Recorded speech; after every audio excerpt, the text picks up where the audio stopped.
Hi guys, जय महाराष्ट्र. स्वागत आहे तुमचं श्रद्धा म्हात्रे ब्लॉग्स या आपल्या हक्काच्या मराठी यूट्यूब चॅनलवर. तर तुम्हाला हे छान अशी हिरवी हिरवीगार दिसते भाजी, सगळ्यांना ओळखीची असेल. याला बोलतात घेवडा. ज्यांना माहिती नाही त्यांच्यासाठी, आणि ज्या माझ्या मैत्रिणींना माहिती आहे तर त्या नेहमी करतच असतील, पण ज्या माझ्या मैत्रिणी कधी करत नाहीत त्यांच्यासाठी ही स्पेशल, एकदम साध्या सोप्या पद्धतीने, काही झंझट नाही, काही जास्त मेहनत नाही आहे, खूप असं मसाले किंवा काय काय काय काय टाकायचं आहे तसं काहीच नाही आहे. तर अशी ही घेवड्याची भाजी करायची आहे. तर मी घेतला आहे एक कांदा, टोमॅटो आणि बटाटा एकच घेतला आहे, आणि ही माझी अद्रक लसूणची पेस्ट जी मी तुम्हाला बोलते 1-2 हप्ते मला आरामात चालते. हे मी कधीतरी तुम्हाला करून दाखवेनच. आलं आणि लसूणची पेस्ट, आणि ही पण असते पेस्ट, आणि स्पेशली माझ्याकडे लसूणही सोललेला असतो एक्स्ट्रा. हा फ्रीजमध्ये तुम्ही स्टोरेज करून ठेवाल, खराब होत नाही. जो मी एवढी वर्ष करत आलेली आहे, तुम्हीही करा. सो असं आहे. आता मी हा लसूण मला काही यूज होणार नाही आहे, पण मी तुम्हाला दाखवण्यासाठी मी बाहेर काढला आहे. तर आता आपण हे सगळं आहे. आता आपण रेसिपीला सुरुवात करूया. तर चला, साध्या सोप्या रेसिपीकडे आपण कंटिन्यू राहूया. तर आता मी बटाटा ऑप्शनल आहे, तुम्हाला टाकायचं असेल तुम्ही टाकू शकता, नाही टाकलं तर काही हरकत नाही, पण बटाट्याने थोडी टेस्ट छान येते असं आहे. तर बटाटा सोलून घेणार, आणि जसे तुम्हाला मोठे, बारीक, पातळ स्लाईस करायचे असेल तर तुम्ही करू शकता. मी काही जास्त पातळ नाही केले, एकदम मीडियम साईजचे केलेले आहेत, आणि जास्त मोठेही ठेवले नाही आहेत, तुम्हाला दिसतीलच. आता मी बटाटा गेली आहे धुवायला. धुवून आणल्यानंतर मग आता मी हा बघा सगळी साल काढलेलं आहे. तर आता मी हा बटाटा कापून घेणार. बघा मैत्रिणींनो, खूप दिवसांनी आता मी रेसिपी शूट करते, कारण माझे कार्यक्रम चालू होते. सो त्यामुळे रेसिपी काही करता नाही आल्या. आता मकर संक्रांती येईल तर सगळ्याच मैत्रिणी तिळगुळाचे लाडू करतातच. सो माझा विचार चालू आहे, पण मला आमच्या घरी जास्त गोड खात नाही. सो त्यामुळे बघू, तुमच्यासाठी करेन, नाही तर रेडीमेड आणेन.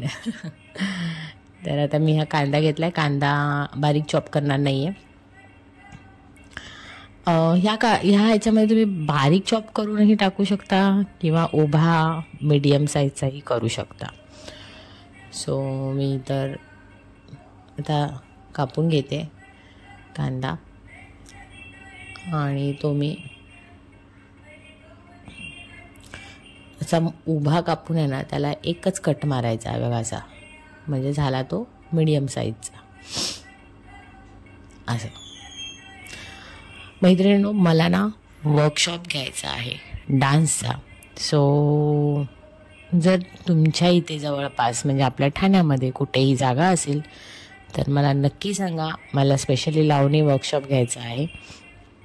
तर मला तुमच्या इकडचा ॲड्रेस, तुमची ते जागा असेल सो ते मला कमेंट बॉक्समध्ये तुम्ही ॲड्रेस तुमचा सेंड करा.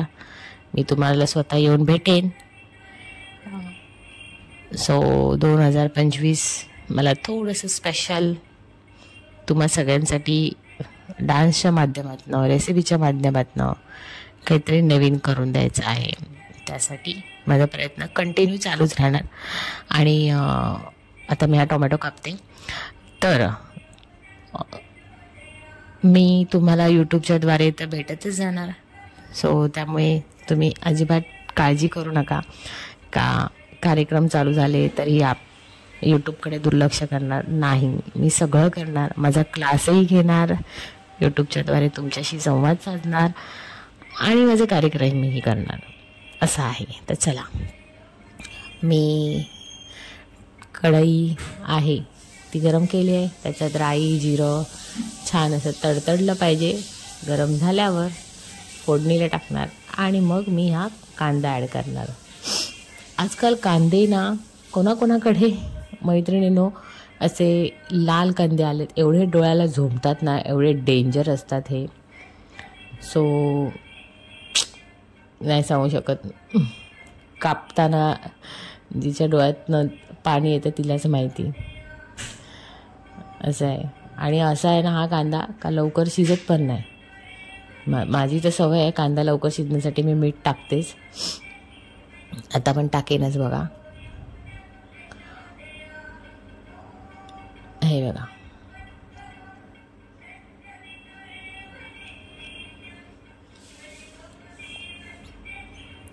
तर आता मी छान असं परतून घेणार आहे.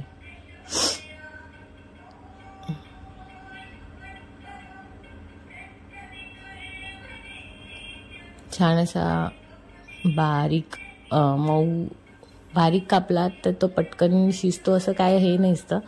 पण जर का म्हणजे उभा कापला तर थोडा पातळ कापला. आता मी तसा सगळं घाईघाईमध्ये कापला आहे. एका साईडला मी शेंगदाणे बघा भाजत ठेवलेत. शेंगदाण्याचा कूट पण मी करून ठेवते, म्हणजे एक्स्ट्रा एमर्जन्सीसाठी. माझ्याकडे ना मी फ्रीजमध्ये मला ना सवय आहे, म्हणजे जे आपलं कधी घाईमध्ये असेल मी, मला कुठे जायचं असेल, सो माझ्याकडे अद्रक लसूणची ही पेस्ट असते, ती तर रेडीच असते. शिवाय ज्या वेळेला मोकळा वेळ असतो, हे बघा मी अद्रक लसूण पेस्ट हे एक चमचा टाकलेलीच आहे. शिवाय मोकळा वेळ असतो ना, तेव्हा मैत्रिणींसोबत आपण गप्पा मारतो. तर तेव्हा काय करायचं माहिती आहे, लसूण घ्यायचा आणि मैत्रिणींसोबत सोलत बसायचं. गप्पा पण होतात आणि लसूण सोललाही जातो आणि मैत्रिणी पण आपल्याला हातभार लावतात, हो की नाही. सो माझं असं ज्या दिवशी क्लास नसतो तेव्हा माझी अशी जी ही रिकामी कामं असतात ना ती माझी चालूच असतात. क्लास नसतो तेव्हा, काम नसतं तेव्हा. आता मी हा शेंगदाण्याचा कूट जो आहे तो मी करून घेणार एका साईडला, म्हणजे कधी टायमावर शेंगदाणे टाकता येतात. या भाजीतही तुम्हाला टाकू शकता, म्हणजे ऑप्शनल आहे. तुम्हाला टाकायचे असतील तर तुम्ही टाकू शकता, छान लागतात. तर एका साईडला मी व्हॉइस रेकॉर्डिंग करते आणि एका साईडला हे पण चालू आहे, काम पण चालू आहे. तर मी अद्रक लसूण पेस्टचा जो उग्रपणा आहे तो जाण्यासाठी मी जरा छान असं वरती ठेवलेला होता, ओपन करून झाकण न ठेवता. आणि आता वरून जे आपले नॉर्मल मसाले आहेत, हळद मसाला घरचा, लाल तिखट, जी घाटी स्पेशल मसाला असतो ना, म्हणजे चटणी असते बोलतात, ते लोक चटणी बोलतात, आमच्या तर आगरी स्पेशल आहे. तर तो जर मसाला तुम्ही टाकून जर केली नाही भाजी तर खूप छान लागते. सो असं परतून घेतला आहे मी आता मसाला. आणि मग त्यानंतर मीठ ॲड करणार आहे. मीठ कधी पण लक्षात ठेवा, कुठल्याही भाजीला लवकर मीठ टाकलं तर भाज्या लवकर शिजतात, वेळ वाचतो, टाईम वाचतो. सो असं आहे. तर आता मीठ ॲड केलेलं आहे आणि आता मी त्यानंतर आहे ना एका साईडला भाजी धुतली आहे, तुम्हाला दिसेलच.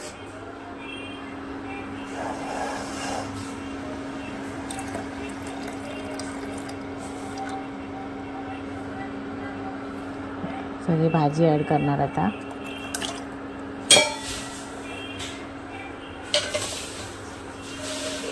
हे बघा,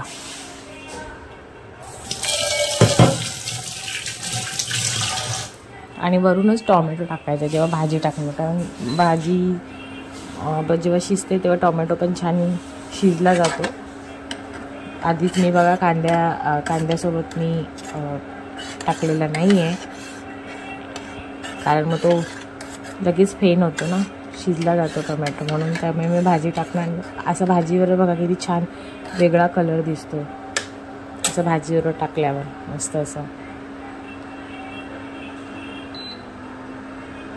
बघा. छान मिक्स करून घेते, कलर सुंदर वाटतोय ना.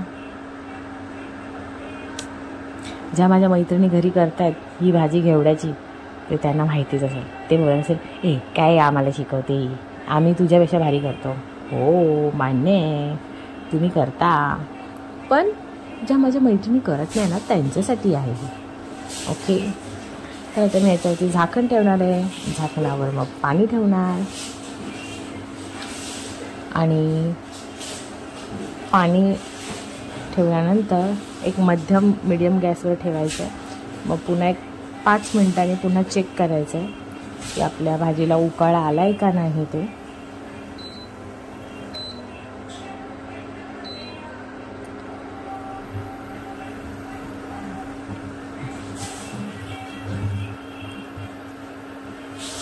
आता मी बघा एक 5 मिनिटांनी पुन्हा चेक करेन भाजी उकळत आली की नाही ती. बघा थोडी आलेली आहे. मग पुन्हा मी परतून घेतली. या भाजीत, घेवड्याच्या भाजीत आहे ना, बटाटा आणि घेवड्याच्या त्या बिया असतात ना त्या शिजायला थोडा टाईम लागतो. बाकी घेवडा कसा कवळा असेल ना तर तो काय शिजतोच. घेवडा शिजायला काय टाईम नाही लागत, फक्त त्याची जी आतली जी बी असते ती आणि बटाटा शिजायला टाईम लागतो असं आहे. तर आता चांगलं पुन्हा मी पाणी, त्याच्यामध्ये पाणी अजिबात ॲड केलेलं नाही आहे, बघितलातच तुम्ही. बरं, कोणाकोणाला अशी सवय आहे, मला अशी वरती गरम पाण्यात नक्षीकाम करायची सवय आहे. तर हे बघा छान अशी दिसते तुम्हाला. मला पण वाटली का शिजत आली आहे, पण मी नंतर बटाटा चेक केला ना तर बटाटा चेक केल्यावर दिसलं तर भाजी थोडी अजून शिजली पाहिजे. तुम्हाला दाखवेन कारण त्याची बी आणि बटाटा हे दोन्ही एकदम आलेत चमच्यामध्ये. ते बघा थोडासा बघा कट झाला आहे, पण थोडासा असा पटकन झाला नाही म्हणून अजून एकदा मी वाफेवर ठेवणार आहे. आणि भाजी बघा ची बी पण थोडीशी शिजली आहे, साल निघाली आहे. मला असं वाटलं अजून शिजली पाहिजे म्हणून मी एकदा ठेवलेलं आहे. मी पाणी ठेवलं नाही, फक्त झाकणामध्येच पाणी ठेवलं आहे, आतमध्ये पाणी टाकलेलं नाही आहे भाजीमध्ये, कारण ही सुकी भाजी खूप छान लागते. कोणाला रस्सा हवा असेल तर तुम्ही पाणी टाकून ॲड करू शकता. तर माझं आता बघा एक 10-15 मिनिटांनी ह्याचं झाकणावरचं पाणी पण सुकत आलं आहे. सो हे बघा, आणि भाजीला पण पाणी सुटलेलं आहे. तर आता मला हे पाणी आहे ना आटवायचं आहे. हे बघा बटाटे पण छान शिजले, टोमॅटो तर छान शिजलाच आहे. टोमॅटोने एकदम बारीक कापायचा नाही, कारण का माहिती आहे मग तो दिसत नाही. आता बघा हा दिसतोय तरी भाजीमध्ये, तर घासामध्ये टोमॅटो आला तर चांगला वाटतो. कोणाला नाही आवडत असेल तर तुम्ही बारीक करून टाकू शकता. सो त्यानंतर मी आता हा ना मसाला घेतला आहे, किचन किंग मसाला. हा ना मैत्रिणींनो जास्त करून फळभाज्या असतात, म्हणजे आपल्या फळभाज्या असतात ना, फ्लावर, गाजर, दुधी, भोपळा, अजून फरसबी, म्हणजे अशा ह्या ज्या भाज्या असतात ना त्या भाज्यांसाठी स्पेशली ना आपण हा मसाला यूज करू शकतो.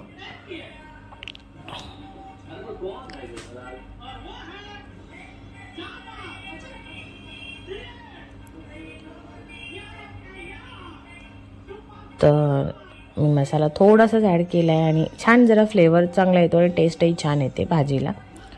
सो त्यामुळे कधीतरी ॲड करून बघा मैत्रिणींनो, छान वाटेल तुम्हाला पण. आणि आता मी हे जे पूर्ण पाणी दिसते ना ते सुकत आलेलं आहे.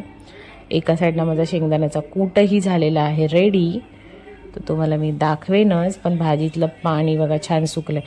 हां, तुम्हाला ह्या भाजीमध्ये ना ओलं खोबरं ॲड करू शकता, सुकं खोबरं अजिबात ॲड करू नका. ओलं खोबऱ्याने जरा टेस्ट छान येते, किंवा शेंगदाण्याचा कूटही तुम्ही ॲड करू शकता. पण माझ्या नवऱ्याला शेंगदाण्याचा कूट भाजीमध्ये टाकलेला अजिबात आवडत नाही, सो त्यामुळे मी शेंगदाण्याचा कूट ॲड केला नाही आहे. ओलं खोबरं म्हणजे नारळ आणायला कोण नव्हतं घरी, सो त्यामुळे मी टाकलेलं नाही. अशीच भाजी केली आहे सुकी, साध्या सोप्या पद्धतीने. त्याची ही टेस्ट खूप छान लागते आणि भाजी खूप छान झालेली होती, सगळ्यांना आवडली. माझी मैत्रीण अर्चना, तिला पण दिलेली होती, तिची वाटी माझ्याकडे होती, सो तिला मी वाटीमध्ये घालून दिलेली. असं आहे. तर शेंगदाण्याचा कूट पण माझा रेडी आहे. तो मी आता अर्धा ठेवला आहे, तुम्हाला दाखवेनच थोडा वेळ केवढा रेडी झाला आहे, बघालच तुम्ही.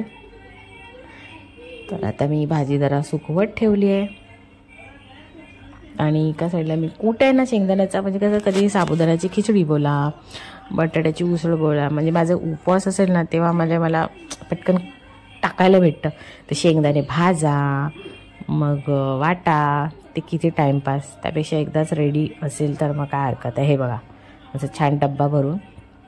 आता मला हा फ्रीजमध्ये ना किती पण स्टोरेज, म्हणजे कितीही महिने खवट अजिबात होत नाही फ्रीजमध्ये. आणि मी एका साईडला बघा चटणी केली शेंगदाण्याची. धैर्यला खूप आवडते शेंगदाण्याची चटणी, म्हणजे डब्बा फुल झाला सो त्यामुळे आता बाकीचे कूट काय करू. आणि बघा भाजी पण मी एका डब्यामध्ये काढून ठेवली आहे, ओव्हनच्या डब्यामध्ये. सो चटणी शेंगदाण्याची रेडी झालेली आहे, भाजी रेडी झाली आहे आणि एका साईडला मी चपाती ठेवली आहे. तर येस, भाजी कशी वाटली ही नक्की कमेंट करून सांगा. So bye.